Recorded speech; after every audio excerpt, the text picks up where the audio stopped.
We are going to talk about this contraption and what exactly it does.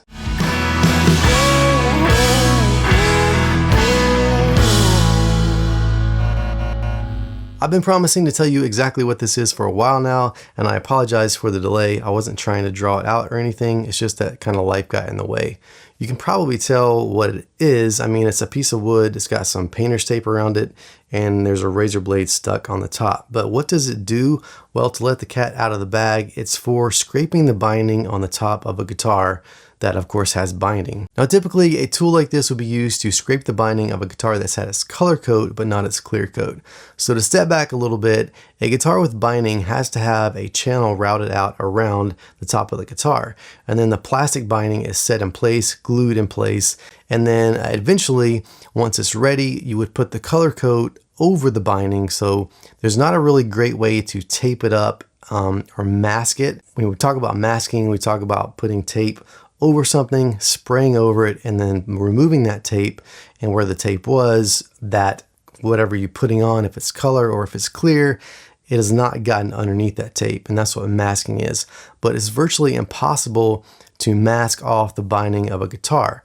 You have to scrape it off after the fact. So again, usually a tool like this would be used to scrape the color off the binding to sort of reveal it and get it ready for the clear coat. There's a great video example out there on YouTube, I believe it's on Stu Mac's channel, of Tom Murphy demonstrating how to do this. So if you're not familiar with Tom Murphy, you may have heard of Gibson's Murphy Lab, and the Murphy behind Murphy Lab is Tom Murphy.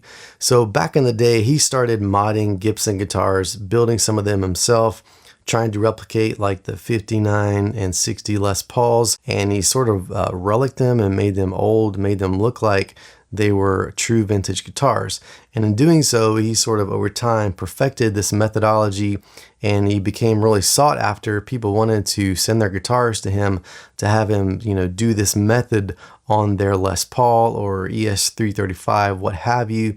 And he sort of became the expert at doing it. So he really knows what he's doing, and it's worth checking that video out. In that video, Tom uses a bar of metal that's maybe 4 to 5 inches long. He sharpens it on a sanding stone and basically makes a specialized tool for the job. But he also uses a razor blade, and he uses the razor blade specifically for the more detailed sections because it's I guess sharper and more precise. Now he does use his hand as a guide versus a piece of wood because he's just that skilled, and again it's between the color coat and the clear coat, but bottom line, if he's using this tool for scraping binding, you can bet it's legit. All that said, I'm here today to tell you that you can use this on any guitar with binding, no matter what stage it's in as far as its finish or even how old it is. I've got 2 examples of me doing this. The first is a bit older. I did it on an Epiphone guitar back in the day. I didn't even use the wooden piece as a guide. I kind of did it with my hands like Tom Murphy, just with much less skill. But the whole idea was to widen the binding because comparing it with Gibson guitars, it just looked too skinny. I'm going to put a link to that video up here so you can watch it if you're interested. The other example is the more current one where I used this setup, and I did it with this guitar. This is a Glarry GTL semi-hollow guitar that they sent to me for free to try out, and I did a full-length review of the original guitar. If you're interested in watching that, you can click up here and it'll take you to that video. I also, as you may or may not be aware, have done a series or a playlist on the modifications I made to the guitar. Some of those include, for example, the Bigsby installation, notching the ashtray bridge to accept the Bigsby.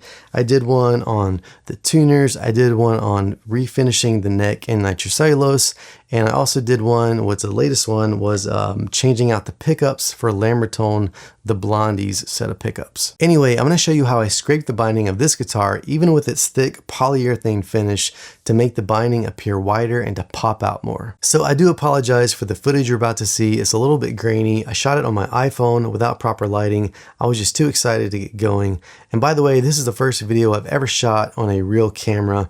For the past 15 years that I've had a YouTube channel, I've shot it on an iPhone of some kind or another, starting way back probably with the 3G, and now I'm at the, I think, 12 Pro Max. And so before this camera, that was what I was using. And this is the first video I've shot on my YouTube channel with a real camera. But of course I digress. So I'm gonna show you me making this tool. It's really not that hard. I would just clarify, this is I think a 1/4 inch diameter wooden dowel. It's probably gonna be hard to use like a chop saw or something to cut it to a short length that's usable. So I would say get one of these. They come in pretty long lengths, a couple of feet. But just get like a handsaw and just, you know, saw it to the length you want. You could possibly even break it off. It doesn't really matter how clean this edge is. I would say, you know, use the clean edge, the sort of manufactured edge to install the razor blade into. Other than that, it's pretty simple. You just kind of shove it in there and put some tape around. The tape is just for sort of protection. So as you go around the guitar, the wood, if there's any burrs or anything, I guess you could sand the dowel as well. But the tape is just there as an extra assurance that you don't scratch up your guitar. Okay, I've dragged on long enough. I'm going to show you this footage. I just want to say really quickly, I'm amazed that this simple tool can sort of give new life to the guitar and make it look more professional and classy. I think you can see from the footage that I've essentially doubled the visible thickness of the binding. And again, I think it just makes it look better. It sort of just gives the guitar a border, a nice visible outline to look at. And I think that you'll find that this is a pretty simple tool to use.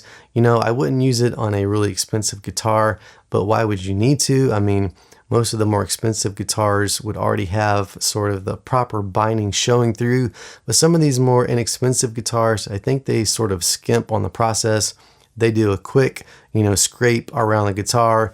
They get off what they can as long as it's sort of visible or slightly visible. And then they, you know, clear coat it, they send it off. But for this, you know, again, even with the guitar finished, totally finished, and it's clear coat and set, dry and everything, you can step back and in time sort of and scrape the binding and again, give it new life. Thanks for watching.